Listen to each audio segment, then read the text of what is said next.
সকলোকে নমস্কাৰ।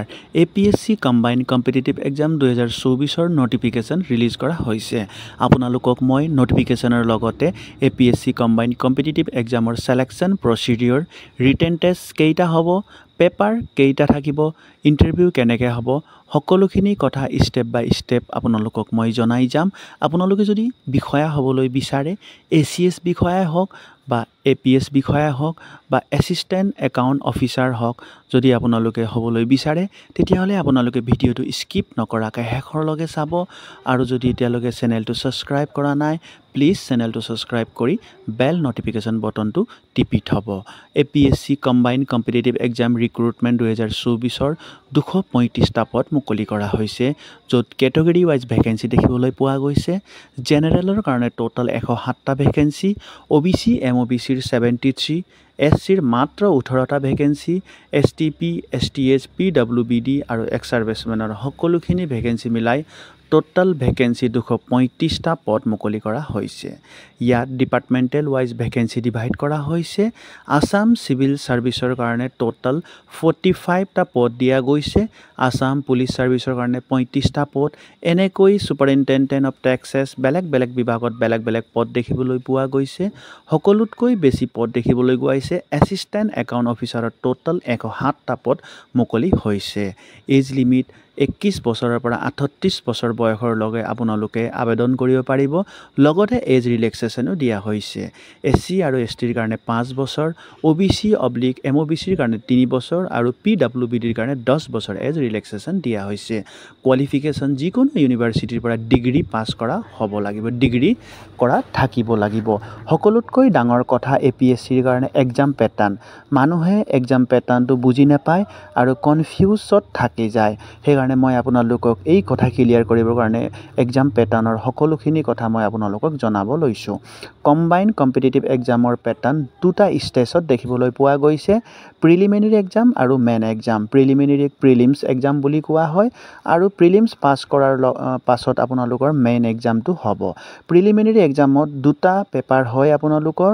পেপাৰ 1 200 মাৰ্কৰ থাকিব আৰু নেক্সট পেপাৰটো 200 মাৰ্কৰ থাকিব। এই পেপাৰ 1 আৰু পেপাৰ 2 আপোনালোকৰ অবজেক্টিভ টাইপৰ দেখিবলৈ পোৱা গৈছে। অবজেক্টিভ টাইপৰ থাকিব। পেপাৰ 1 200 মাৰ্কৰ 2 ঘণ্টাৰ পেপাৰ হ'ব। 30% পৰা 35% কুৱেশ্যন ৰিলেটেড অফ আছামৰ আহিব। নেক্সট আপোনালোকৰ পেপাৰ 2 হ'ব চেম 200 মাৰ্কৰ অবজেক্টিভ টাইপৰ থাকিব। এই পেপাৰৰ কাৰণে 2 ঘণ্টা সময় দিয়া থাকিব। প্ৰিলিমছ পাছ কৰাৰ পাছত আপোনালোকৰ মেইনছ এক্সাম হ'ব। মেইন এক্সাম ৰিটেন এক্সাম হ'ব। তাত ডিছক্ৰিপটিভ এণ্ড অবজেক্টিভ দুইটা টাইপৰ থাকিব। আপোনালোকে লিখিবও লাগিব, প্লাছ আপোনালোকৰ অবজেক্টিভ টাইপৰো কিছু কুৱেশ্যন দিয়া থাকিব। ইয়াত পেপাৰ 250 মাৰ্কৰ 6টা পেপাৰ হ'ব মেইনছত। ইয়াৰ প্ৰত্যেক পেপাৰৰ কাৰণে 3 ঘণ্টা সময় দিয়া থাকিব।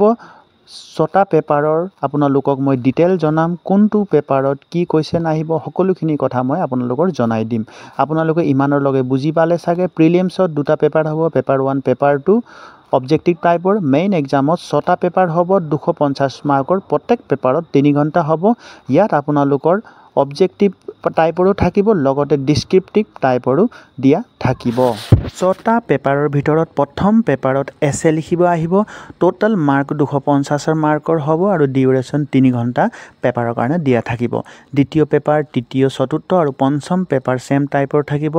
জেনেৰেল ষ্টাডিজৰ বিষয়ত এক্সাম হ'ব আৰু প্ৰত্যেক পেপাৰত 250 মাৰ্কৈ থাকিব আৰু প্ৰত্যেক পেপাৰৰ কাৰণে 3 ঘণ্টাৰ সময় দিয়া থাকিব।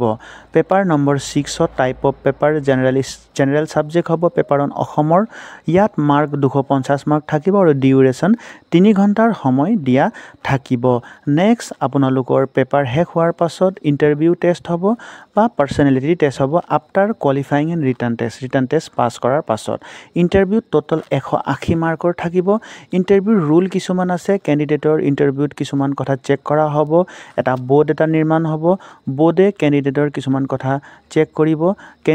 বোৰ্ডে কেণ্ডিডেটৰ সাক্ষাৎকাৰ ল'ব আৰু এনে এখন বোৰ্ডে যাৰ সন্মুখত তেওঁৰ কেণ্ডিডেটৰ কেৰিয়াৰ ৰেকৰ্ড থাকিব। কেণ্ডিডেটক স্বাৰ্থৰ বিষয়ত প্ৰশ্ন কৰা হ'ব। কেণ্ডিডেটৰ কিছুমান কথা চেক কৰা হ'ব। বোৰ্ডে মানসিক সজাগতা, সমালোচনাত্মক শক্তি, স্পষ্ট আৰু লজিকেল বৰ্ণনা, সামাজিক সংগতি আৰু বৌদ্ধিক ক্ষমতা, নৈতিক একতা এইবিলাক কথা বোৰ্ডে কেণ্ডিডেটৰ চেক কৰিব।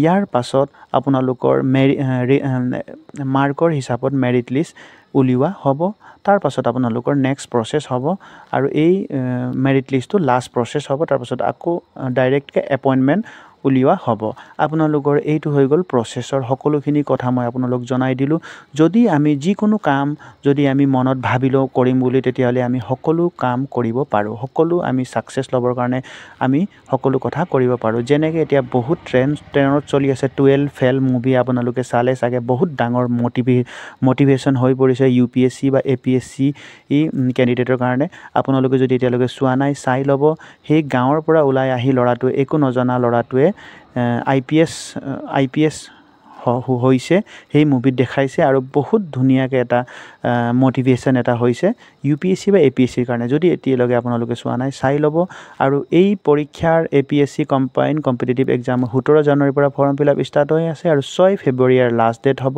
আপোনালোকে এই কম্বাইণ্ড কম্পিটিটিভ এক্সামত আবেদন কৰক আৰু এটা পদ ল'বলৈ সক্ষম হওক মই আপোনালোকক সকলো কথা অতি সহজ ভাষাত সহজ সৰল ভাষাত বুজাবলৈ চেষ্টা কৰিছোঁ যদি আপোনালোকে ভাল পালে তেতিয়াহ'লে মোৰ এই চেনেলটো ছাবস্ক্ৰাইব কৰি বেল নটিফিকেশ্যন বটনটো ক্লিক কৰক আৰু ভিডিঅ'টো সকলো ফ্ৰেণ্ডলৈ আপোনালোকে শ্বেয়াৰ কৰক জয় হিন্দ জয় ভাৰত